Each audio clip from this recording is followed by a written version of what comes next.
Military donated it, and we just got it. It's going to be used for snow emergencies, any off-road patrols we need to do.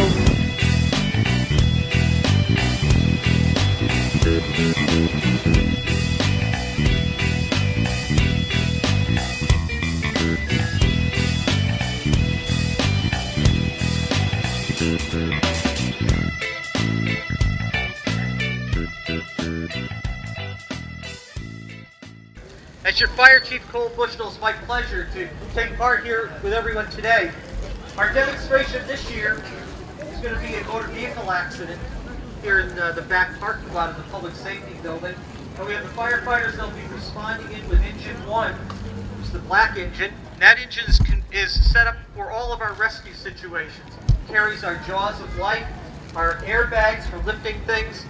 So without any further ado, Lieutenant Finland, bring in engine 1.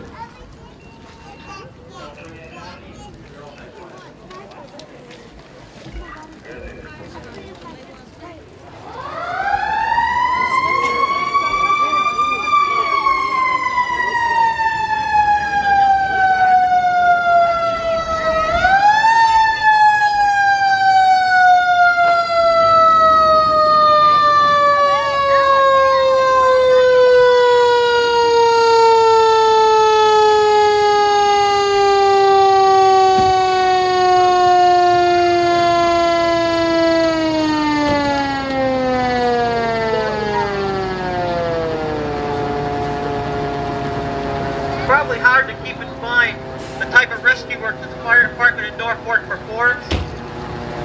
This year alone, we had to use the jaws of life 4 times in our community, and even the small roads that traverse 115 and 1A. The firefighter paramedics who respond with the jaws of life and the engine company spend a great deal of time training on the ships, and also during the course of the year where we gather together. As you know, your fire department is comprised of career firefighters that staff the station each and every day with a lieutenant, 2 firefighter paramedics, and they're supported by a very highly trained and certainly well-motivated crew of call firefighters. Working here today, the first firefighter on the passenger side, one of our new call firefighters, David Holmes. His dad is also a call lieutenant with the department. Working right now with a blanket going inside the car, is firefighter paramedic Tommy Nicholas. He's being assisted by firefighter paramedic Justin Goldberg. We also have firefighter Kevin Brady. And firefighter paramedic Mr. Caballero. Mr. Caballero will be leaving us shortly. He'll be leaving for the North Attleboro Fire Department. He's been with us for about 6 months now, serving as a Michigan career member. And also firefighter Goldberg will be leaving us. He'll be going to the Stoughton Fire Department. One of the things about being in Norfolk is certainly the people that we bring here. We spend a great deal of time in training. And obviously, the types of training they receive make them very attractive candidates in larger departments that surround us. So we certainly thank both firefighters Caballero and Goldberg for their service to Norfolk, and we welcome them and wish them well. move forward with their careers in the fire service.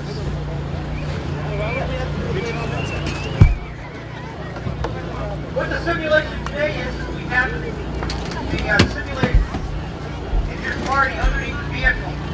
What the firefighters are going to use will be airbags. These are very large bags that are capable of lifting well over several tons of material. They run very simply off of the breathing air bottles that the firefighters would wear if they were going into a burning building. On the driver's side of the vehicle, we have the firefighters with the jaws of light. One of the problems that all the fire service faces today is that the construction and the types of vehicles make it more and more difficult for us to perform our service. The tools that we have that we use in Norfolk have only been with the last few years. They're capable of forcing over 32,000 pounds of spreading and cutting force.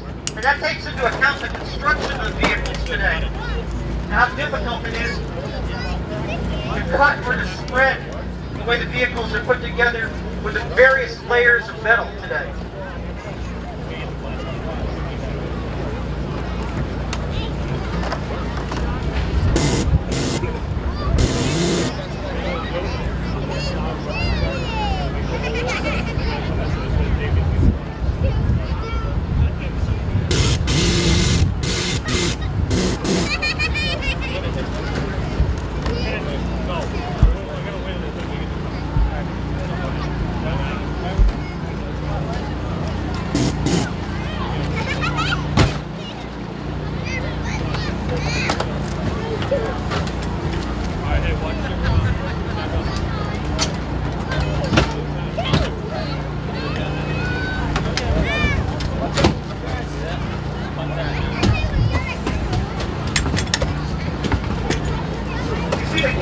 Firefighters take in removing the windshield.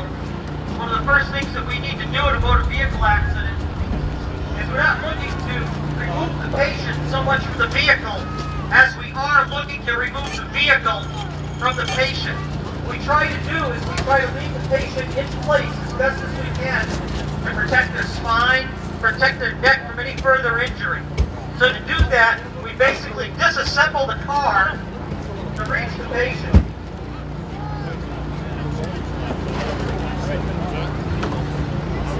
Occasionally will be at accident scenes, and people who are standing by will merely say to us, you should be doing this quicker or working faster. And the reason that we don't, or the reason that we can't, is again, to keep in mind that we're looking to protect the patient at all times. Any sudden movements certainly can be detrimental to that patient. You see the first group of firefighters on the passenger side of the car have removed the person that was underneath the simulated victim. They're preparing that person for transport. Airbags were very successful and very quickly were used to raise the vehicle. The other group of firefighters are now working diligently with the jaws of light and the cutting tools to get the door off the driver's side.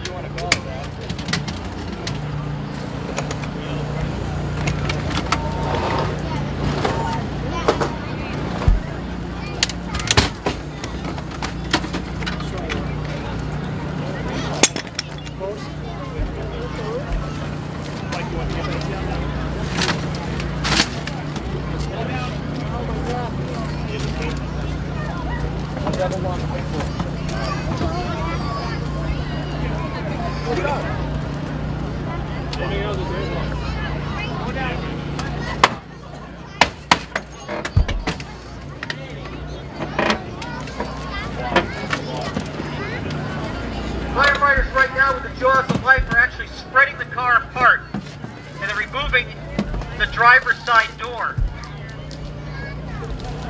One of the problems that we encounter so often in doing this is actually trying to remove the on the doors themselves. With the newer equipment, it makes it much easier compared to some of the older equipment that was available.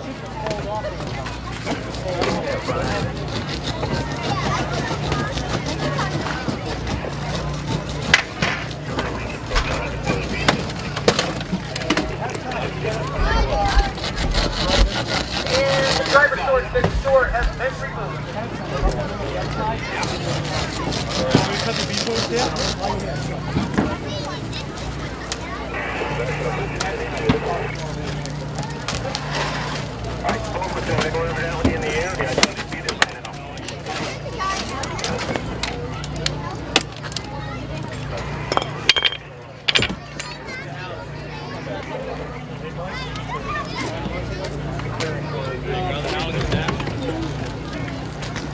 One of the things you might notice is we have a firefighter in the back of the car.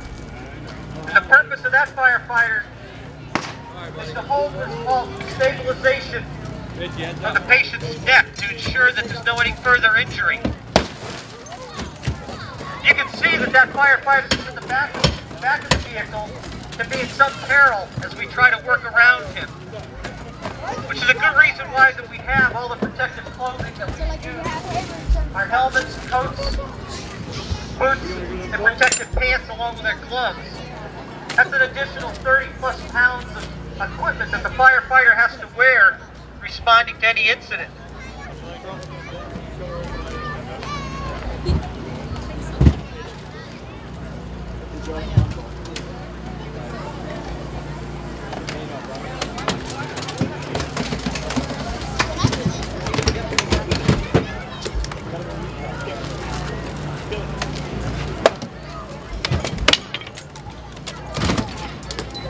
While they continue to work on this passenger side door, there's another firefighter that's using the cutters to start removing the roof, making several cuts that make it much easier for the firefighters to fold the roof back.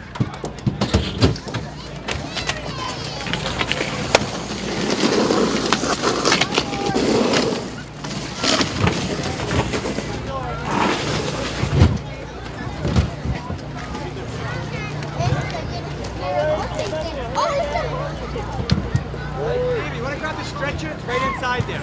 Yeah, reel it out.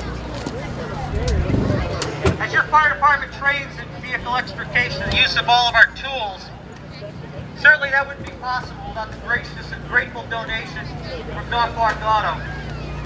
You take the time to find the vehicles for us and make them available, drop them off at the station, pick them up when we're done. During the course of the year, they certainly give us opportunity to come on their property and with vehicles that have been destroyed, give us a chance to further use our equipment and hone our skills. The firefighter's job is so skill-based. The firefighters have to practice their trade constantly, raising ladders, using the breathing apparatus, and certainly the rescue tools that are being used here today. The more we use those tools in a practice situation, it makes it that much easier for us to use them in an emergency.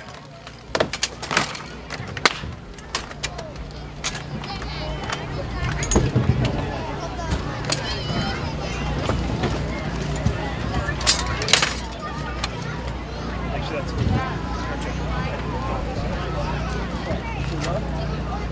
It should be elevated. I mean, yeah, open that up a little bit more and cut that shit.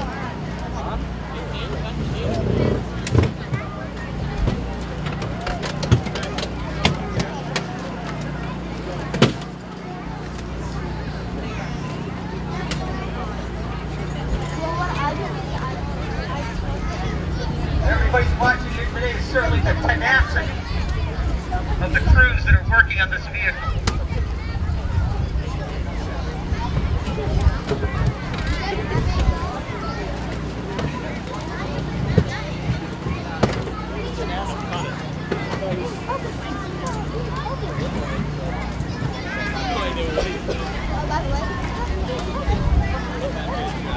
One of the real benefits that we have, the community support from all of you here today, is Engine 1. When Engine 1 was purchased several years ago, we replaced our entire rescue tool stock. And what we're able to do is actually use both tools simultaneously. Prior to the acquisition of Engine 1, use it away from the top. when we needed to use our Jaws of Life set, we only could use one tool at a time. Now we have the capability of using 2 or more tools when needed.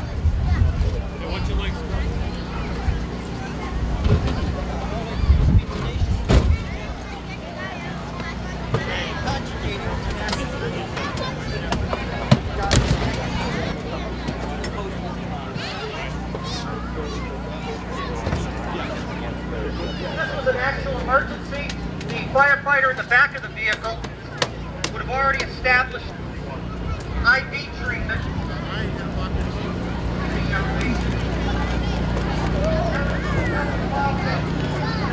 Very quickly to ensure that any internal injury is being addressed with the replacement of those fluids.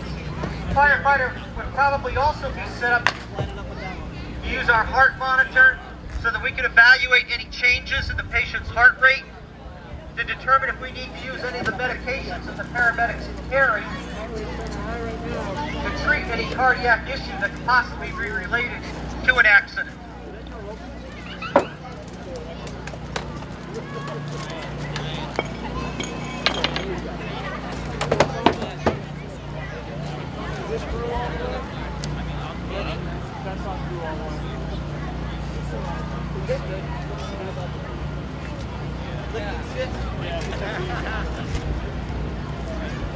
How you doing, Jamie?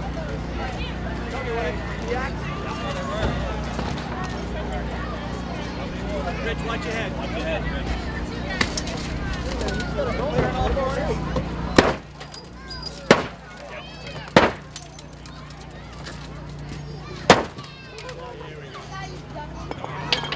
Well, the noise that the firefighters generate certainly shows why we have someone in the vehicle at all times.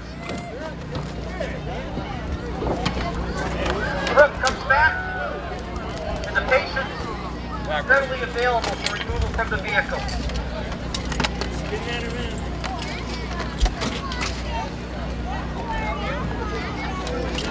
As the firefighters are removing the patient from the vehicle, one of the things we'd like to remind everybody today is if you would, when you return home, check your smoke detectors. Make sure that you have carbon monoxide detectors in your home, and make sure that the carbon monoxide detectors are located not more than 10 feet from any door to any sleeping room. I got the other side. Each year we received a number of calls to investigate carbon monoxide detector sounding, and certainly our response to those calls we take very seriously, so that we can protect you. If you should have any questions regarding your fire alarms, your carbon monoxide detectors, you can call the station 24 hours a day, 7 days a week. The on-duty shift is more than happy to come out and take a look and answer those questions for you. Never hesitate to call us.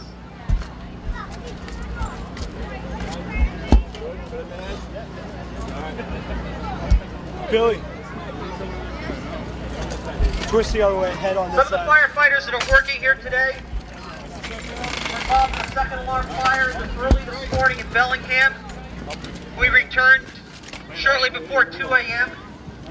I got you, Billy. Two of the members that are working here today, firefighter paramedic Rich Younger. Rich, can you raise your hand, please? And firefighter Lieutenant Paramedic Mike Finley, can you raise your hand, please?